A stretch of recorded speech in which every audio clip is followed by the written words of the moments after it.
Hello, fellow enjoyers of the AFR. It's Matt here with another Supercoach video.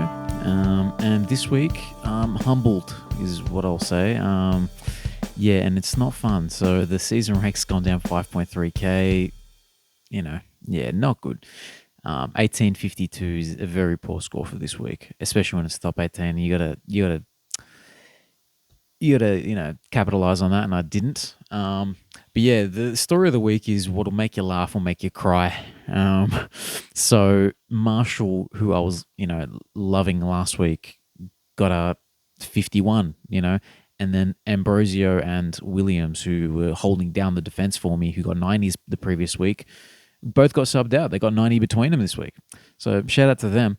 And I just want to address, I did make one change last minute in my team, and that was I brought in Biggie Nguyen instead of Charlie Comben, which doesn't look so bad, but Biggie Nguyen's probably going to get dropped because he has depth perception problems, as I've said in the main podcast. He doesn't look good out there. So unfortunately he'll probably get dropped. At least I didn't waste an extra 100k on Comben, who his price has sort of his price gen is kind of cash gen rather has gone a bit meh from the 50 that he got, but he might go back into the defense. We'll see, depending on the ins for North. We can make a educated guess on that. But anyway, so I'm just going to go straight into my changes because I don't want to look at this calamity for too much longer. The first person who's getting traded, I don't think he's a must trade, but in order to get my team moving and bring in some primos in, he's got to go for me, D'Ambrosio. And there are two options here that I'm strongly considering. One of them is Dean Houston, Sydney. So he got 141 last week, and this week he versus St Kilda, who just gave Bailey Dale 170. So I think he's a top 6 defender. I don't think there's any doubt for that. So that's one of the options that I'm looking at. The other option will be to swing Roberts into the defense and then get the guy who everyone's going to want to trade in this week, and that's Sammy Walsh. So those are the two options for a big hit. So I'm going to start with just going with Walsh for now, and then if Williams stays, if he's fit for this week, I would like to hold him just because I think he's a decent on-field, cheaper player. If he stays in the team, he's still an 80, 90, perhaps maybe 90 average. So I'd like to keep him. And then the two next trades that I would do, Darcy, who you don't really need to trade him as well. And again, Cadman as well. You don't really need to trade these guys. You can hold them for another week. But I want to get the team progressing. So with those two out, I'm going to go price per point. Hopefully, he's going to play. That's Hugo Garcia, because you just don't know with the Saints. They got smashed this week. So even though he had a good game, you just don't know. I believe Paddy Dow is getting a debut. So that might affect his CBAs and his role. But anyway, so for now, we're going to go him. Worst case scenario, we'll have to pivot to Riley Garcia. But for now, we're doing that. So the guy that I want to bring in, somewhat of a risk. And I think if you can hold off, wait till next week, right? But I'm looking at Jack Macrae. And I think the reasons are obvious, right? So if we look at CBAs, for example, he managed to get 120 points based off not a hell of a lot of CBAs. It was only about 30%, I believe. So 34% CBAs, so solid, right? But if we open him up, right, if we have a look at his profile, last year he managed a 99 average. Level look, a 99 average with 36% CBAs. And I'm going to have a little look, but was there a time, because he had a few bad scores, was that without CBAs entirely, perhaps? Oh, no, it wasn't. Oh, it was just... All right. I don't know. It's a risky one. But there's a quote that gives me a little bit of confidence, and that's from from Bevo right here. I thought his hands, his ball security, creativity, all that was good. So obviously he's enjoyed his game, and he plans to keep him in the contest, is what we hope. Um, Another quote that was a little bit relevant to this was, here we go, talking about Libba and how the midfield blend will look a little bit different this week. I think that's more so Ed Richards going out of the guts, because Ed Richards himself had a significant amount of CBAs in this game. Yeah, 76. So, yeah, I feel as though Jack Macrae will keep that small percentage of CBAs there, as he did the previous game and previous two. It was just a bit of an anomaly that he played so badly against, was it West Coast? Yeah, that game, yeah, 59. I think that game's just an anomaly, because then you look at the previous two games and the points per minute, and it's much, much better. Even in a game, 13% CBAs, but no, yeah, that makes sense why I had less CBAs, less game time. But yeah, the points per minute has jumped to around the 1. So look, that's what I'm thinking. If I was to not trade out, if I was to not trade in Macrae, how can I fix this? If I was to hold off on boosting and getting Macrae, I can look into next week. I can look at him next week again. I can look at Dawson next week. There's a few players that I can look at next week, and it'll be an easier jump to them. But with Harley Reid, another little tweet that we're going to Harley Reid to be managed this week per Tom Morris. I hope not, but very likely that'll be the case. With that happening, I don't have too many. I feel like I've got some on-field issues with the last few spots on each line. Yeah, we're gonna have to run with like Garcia and Darcy. Looping Yun if he plays, and same for the midfield. We'll be looping Darcy Wilson and McKercher. Yeah, so it gets a bit uncomfortable there. Is it really that bad? Is it really that bad starting Darcy? Is it that bad? I don't know. Like, let's just have a look how it would line up with Macrae in the squad.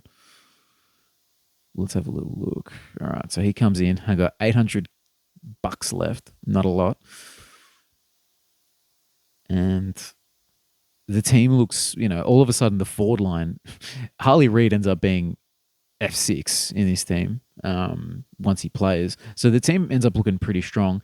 The defense is a little bit suspect, but Roberts, Williams, if he plays this week, Closey, they're pretty strong dudes to have on the field. I don't think they don't concern me too much. And now I just have to, so I've got to go between these two, Darcy Wilson and McKercher, which McKercher's another one I probably should trade this week, but I'm holding on to hope that this week, when Sheasel goes a bit more into the midfield, McKercher regains that halfback spot. Wishful thinking, 100%. But I'm holding on to that hope, because another player that I can field in the defense and the midfield would be so huge.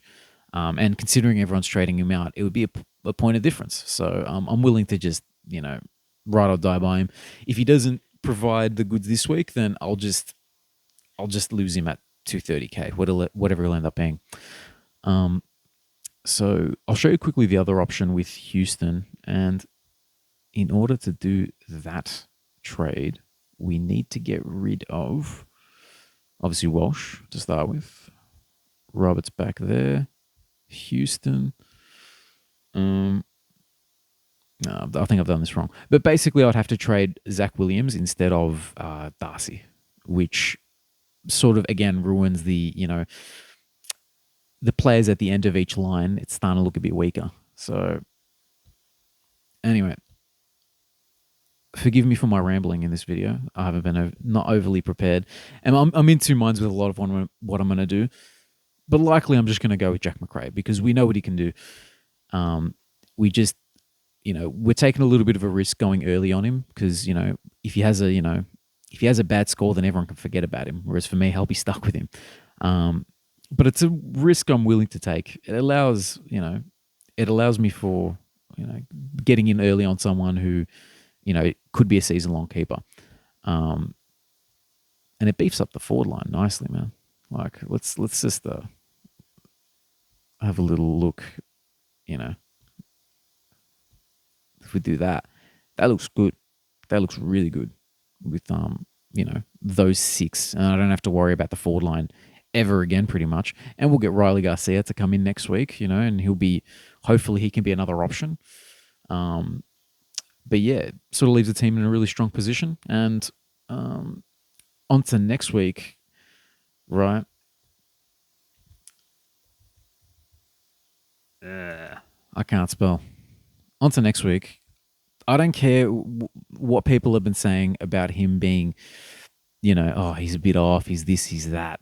But he's got Richmond this week, so he could smack him, right? If any game's going to bring you back into form, it's that one. He has a 160 break even. He'll probably come down to maybe, here it says 466, but he'll probably go down to about 480, 490 maybe. I think he's the one to go for. And like, can we just remind ourselves? Can we remind ourselves who Clayton Oliver is? Like, just give me a sec. Let's just remind ourselves why Clary is that guy, right? So, 123 average last year, 128, 125, 122. And we're going to get him, you're going to knock that back for less than 500K? Come on, man. That's my plan for next week. One way or the other, I have enough boosts. I might have one more boost after this. Maybe two. Maybe one. I think I might just have one more boost, but I'm going to make it happen. I don't care who gets dropped. He's going to come in. As long as he gets like 110 or something, he's coming in. So anyway, move on to draft land just for shits and gigs. Let's have a little look. This week, I only did one pickup, and that was Cam Guthrie. And that beefs up the midfield a little bit. And Will Day apparently he's going to play this week. So now the midfield, all of a sudden, it's, full of 90 dudes at least. Saligo should, has potential to be a 90 dude. Guthrie, who knows? Will Day should be a 95 plus. Yeah, the midfield's looking better. Forward line, a little bit suspect. A little bit. I don't know. There's a few dudes I'm kind of concerned with. Briggs, got to step it up, mate. Sinclair, mullet man. I need more from you. Yeah, this week Keane should kill North Melbourne, right? If he's a good Supercoach scorer, this is his week. So hopefully he can do the business. Shout out to who? I'll have a look at my last week's game. Just shout out to the guy who beat me, Arthur. Shout out to him. What is going on here? What's going on here? Yeah. He had a big score, 1751. He's the one with Bailey Dale. So, yeah, that was ridiculous scores, man. Cripps, Kelly. Good on him, man. Good on him. But yeah, no, this week I got Nick Zuds. And he had just completed a trade to bring in a couple guys, actually. He brought in Jesse Hogan this week for Darcy Parish. So, make of that what you will. But yeah, it was Hogan and someone else. Someone else he got into his team as well. Can't remember who though. But it was a two player trade. I can't remember. But anyway, look, we're going head to head. Good luck, Nick Judes, this week. I'm projected higher. Means nothing because I keep losing in draft. But yeah, I'm gonna end it there. I hope you got something out of that. All the best for your Supercoach week. And we'll catch you on the next video.